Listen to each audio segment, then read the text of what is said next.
Hello everyone, welcome back to Russell Does Stuff.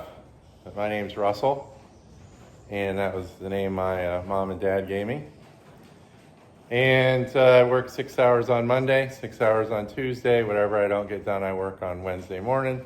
And then I have the rest of that week off, Monday afternoon off, and Tuesday afternoon off. I'm going to make a short video here.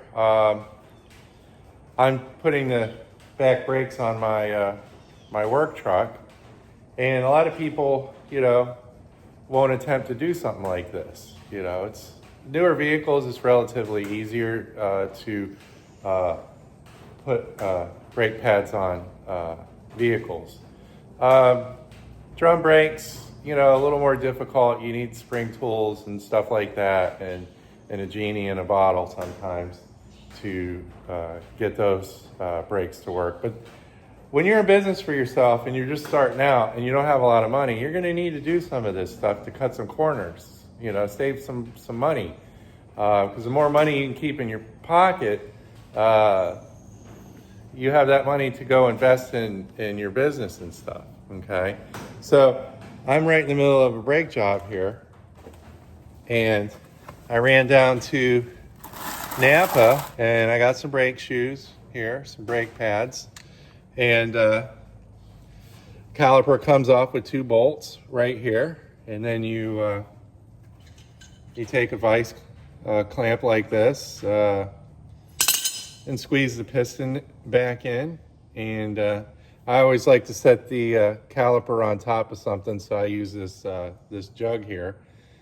And just take your time and relax. You only need a few tools. You need the lug wrench to get the wheel off, so there's one socket.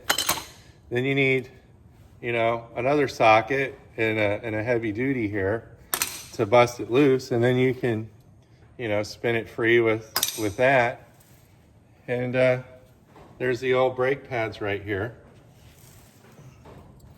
I wore them down pretty good to the metal, I didn't damage the rotors or nothing. They're still pretty good. This is all something you can do in your driveway. Okay, before I had my shop, I was working in the driveway. Okay, I was working in the front yard. Wherever I could park this baby, I was fixing it. So for $50, they've gone up a little bit. A few years ago, they were $44. Now the brake pads are $50, but I'm saving, maybe $300 by doing it myself, because shop labor is so expensive now. It's like $165 an hour some places. Mower shops are charging that kind of money right now. Okay, so what I wanted to do is get nice and relaxed, take my time. I'm in no hurry. I'm doing this before I need this truck. So if I have any snafus, or I get caught in a situation where I open up a can of worms or something, I'm good. I've got time on my side. I have the luxury of a backup vehicle if I need it. Let's just say, I come across something, that needs more attention than just pads. I have a backup truck, But that'll come in time, okay? So I would recommend any new business owner to do this stuff, okay? I have financial freedom, and I'm still putting brake pads on my vehicles, okay? I recommend wearing a dust mask, okay? They're cheap. You can get them at the box store. I always wear it. I don't think these brake pads can give you mesothelioma or whatever that is, but if I got a mask, I'll wear a mask. Okay, it's just I think it's a smart thing to do.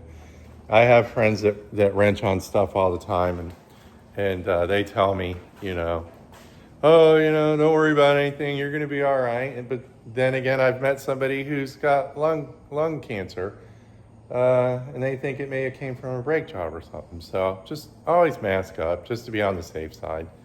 Err on the side of caution and stuff. So I didn't have a lot of these fancy tools when I was starting this business I have now. I would go to garage sales. So some of this stuff came from garage sales and flea markets.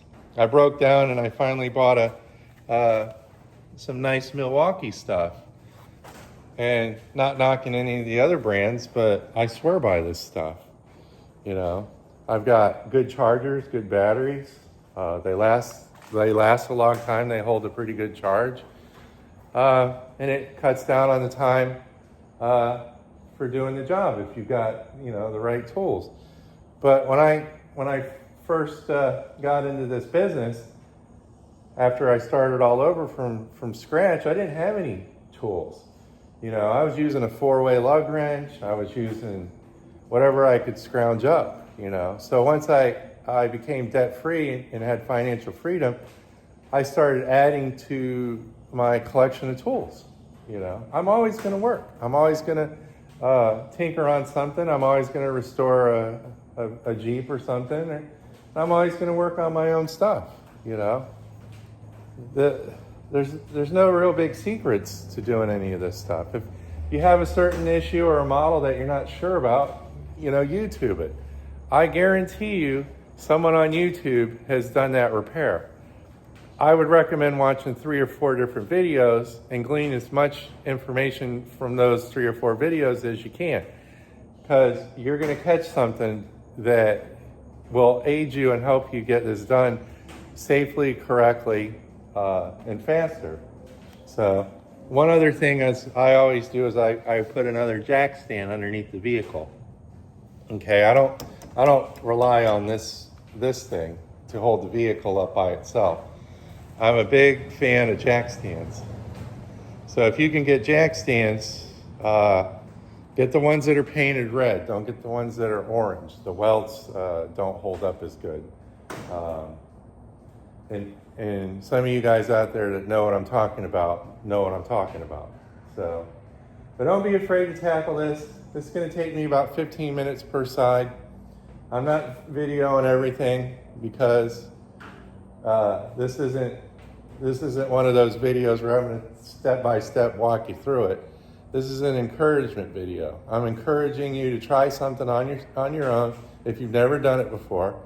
And it's also a good business decision to save some money, put it in your pocket. 30 minutes, I'm going to be done with this, and I'm going to save all that repair labor, you know, from a shop, the time, all that stuff. So when I'm in business, I try to have as much control over everything that I can. I had a PTO switch on one of my commercial mowers go bad last week. I ordered the part came in wrong. Well, I have a backup mower that I can rob parts off of, so I had to do that.